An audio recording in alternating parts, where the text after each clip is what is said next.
समस्त सोजा गाम तथा श्री वीर वेलुड़ा सेवा मंडल अर्ध शताब्दी महोत्सव અને દાદાના તોરણનો જીર્ણોદ્ધાર કાર્યક્રમમાં આપણી સૌની સાથે મંચ ઉપર ઉપસ્થિત આપણા કથાના વક્તા મહારાજ શ્રી રાજેન્દ્ર પ્રસાદ શાસ્ત્રીજી, ગાંધીનગર આપણા ધારાસભ્ય શ્રી જે.એસ.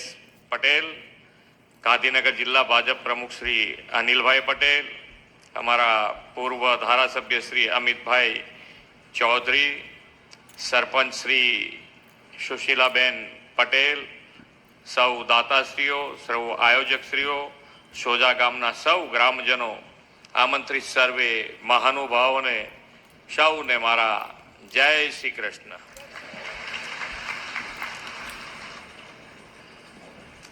આપણે ક્યાંક સાંભળવાનું તો ગમે ને, પણ અમારે શું હોય કે જ્યાં સાંભળવાનું હોય ત્યાં કે હવે તમે બોલો, એટલે ભાઈ થોડું ઘણું તો તૈયારી રાખવી જ પડે અમારે કે ભાઈ હા તું ચાલો તારે.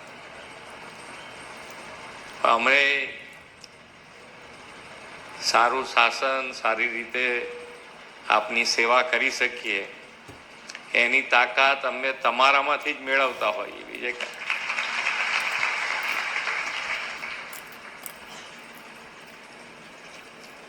જય શ્રી વીર વેલુડા મહારાજ, જય મા વારાહી ના ચરણોમાં વંદન.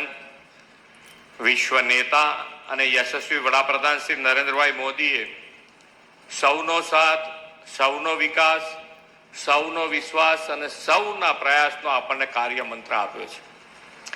આ મંત્ર આજે સોજા ગામમાં શ્રી વીર વેલુડા સેવા મંડળના અર્ધ શતાબ્દી મહોત્સવ અને ગ્રામ દ્વારા જીર્ણોદ્ધાર પ્રસંગે આયોજિત શ્રીમદ દેવી ભાગવત સપ્તાહ જ્ઞાન યજ્ઞમાં સાકાર થતો જોવા મળે છે. આ પવિત્ર અવસરે મને વીર વેલુડા મહારાજ, વારાહી માતા તથા આપ સૌના દર્શનનો અવસર મળ્યો છે એ મારા માટે સૌભાગ્યની વાત છે. વીર વેલુડા મહારાજે પોતાના પ્રાણનું બલિદાન આપીને સોજાના ગામની રક્ષા કરી હતી અને સોજા ગામના શ્રી વીર વેલુડા સેવા મંડળના દરેક જાતિ, દરેક વર્ગ, દરેક ઉંમરના લોકો ખભે ખભા મિલાવીને સમરસતાનું કાર્ય કરી રહ્યા છે. એકતાના બળે સોજા ગામ આદરણીય વડાપ્રધાન શ્રી નરેન્દ્રભાઈના વિકાસ બી વિરાસત બીના મંત્રને પણ સાકાર કરી રહ્યું છે. શ્રી નરેન્દ્રભાઈએ કાશી, ઉજ્જૈન, અયોધ્યા, સોમનાથમાં જે રીતે વિરાસતને વિકાસ સાથે જોડી એ જ રીતે સોજા ગામ પણ વિકાસ અને વિરાસતને આગળ વધારી રહ્યું છે. આ અર્ધ શતાબ્દી મહોત્સવને વધુ પવિત્ર બનાવવા માટે શ્રીમદ દેવી ભાગવત સપ્તાહ જ્ઞાન યજ્ઞ અને સતચંડી મહાયજ્ઞનું ભવ્યાતિ ભવ્ય આયોજન થયું છે.